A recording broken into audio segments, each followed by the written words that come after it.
Hello दोस्तों, आज हम इस वीडियो में आपको दो ऐसी खबरों की जानकारी देने जा रहे हैं जिनका जिक्र पूरी दुनिया में चल रहा है। जिनमें से पहली खबर है कि एलन मस्क नहीं, शी जिनपिंग के हाथ होगा ट्विटर का रिमोट, तथा दूसरी खबर है कि किम जोंग ने परमाणु हथियारों को पहले इस्तेमाल करने की चेतावनी दी। क्या है इन दोनों खबरों के पीछे का सच, आइए जानते हैं इस वीडियो में।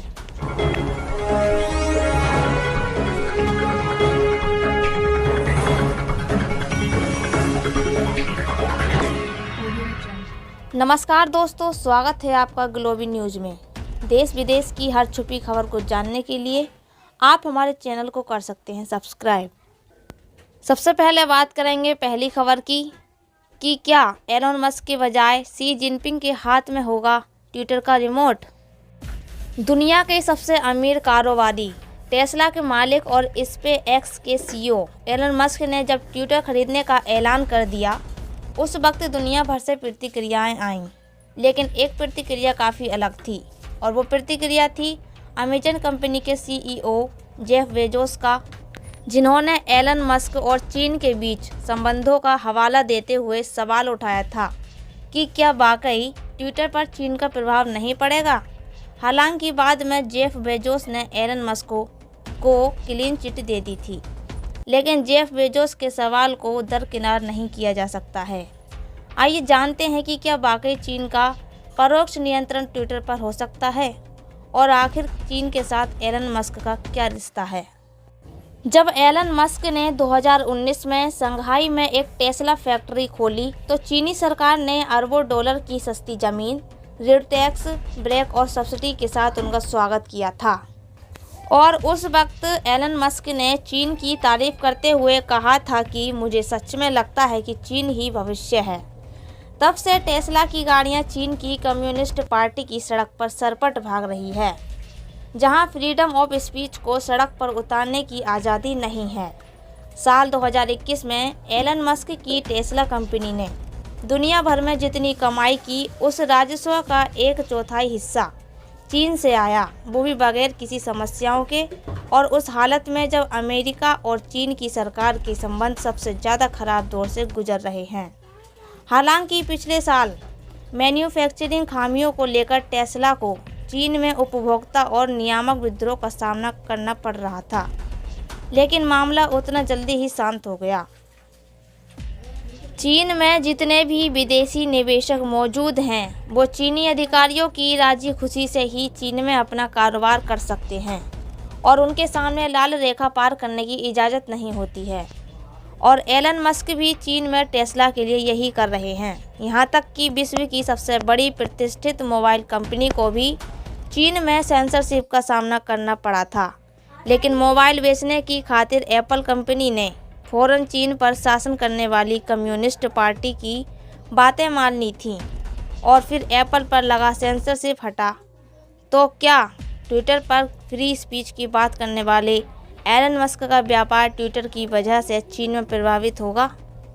क्योंकि ट्विटर से चीन की कम्युनिस्ट पार्टी हमेशा से परेशान रही है और चीन में ट्विटर है नहीं, लेकिन कम्युनिस्ट पार्टी के प्रोपेगेंडा को ट्विटर ने हमेशा से चुनौती दी है।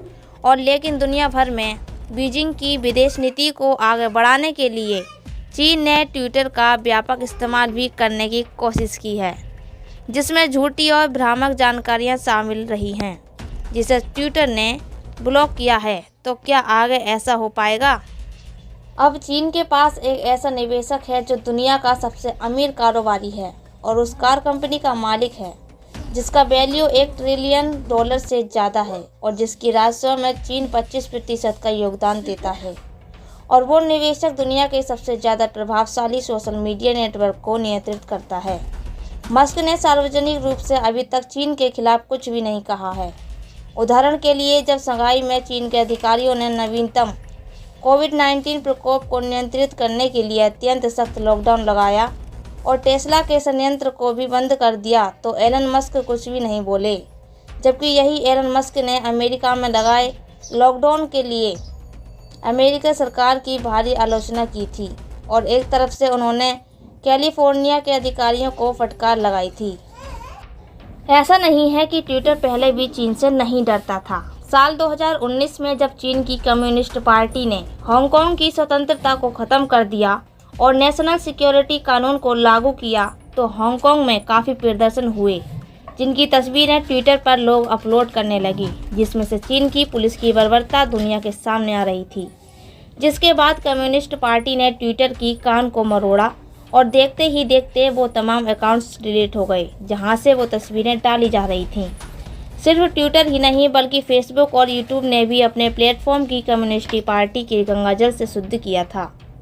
तो फिर अब एलन मस्क फ्री स्पीच को क्या आगे बढ़ा पाएंगे? इस पर सवाल उठाने की भी शायद ज़रूरत नहीं होगी। अब बात करते हैं दूसरी खबर की। क्या किम जोंग ने परमाणु हथियारों को पहले इस्तेमाल करने की चेतावनी दी है? उत्तर कोरिया के नेता किम जोंग ने एक बार फिर चेतावनी दी है कि अगर उनके देश को धमकी दी गई तो वह अपने परमाणु हथियारों का इस्तेमाल पहले कर सकते हैं। उत्तर कोरिया की आधिकारिक कोरियन सेंट्रल न्यूज़ एजेंसी ने शनिवार को ये जानकारी दी। किम ने राजधानी प्योंगयांग में इस सप्ताह एक विशाल सैन्य परेड के आयोजन को लेकर अपने शीर्ष सैन्य अधिकारियों की प्रशंसा भी की है। किम ने उत्तर कोरिया की सेना को परमाणु हथियारों से लैस करने के प्रयासों को जारी रखने को लेकर दृढ़ इच्छा शक्ति व्यक्त की है। किम ने कहा है कि यह शत्रु देशों से लगातार बढ़ते परमाणु खतरों के मद्देनज़र आवश्यक है। KCNA के मुताबिक किम ने सोमवार को आयोजित परेड में सैन्य अधिकारियों के काम की प्रशंसा करने के लिए उन्हें आमंत्रित किया था। दोस्तों, आज के लिए बस इतना ही। आगे फिर मुलाकात होगी ऐसी ही नई खबरों के साथ। तब तक के लिए जय हिंद, जय भारत।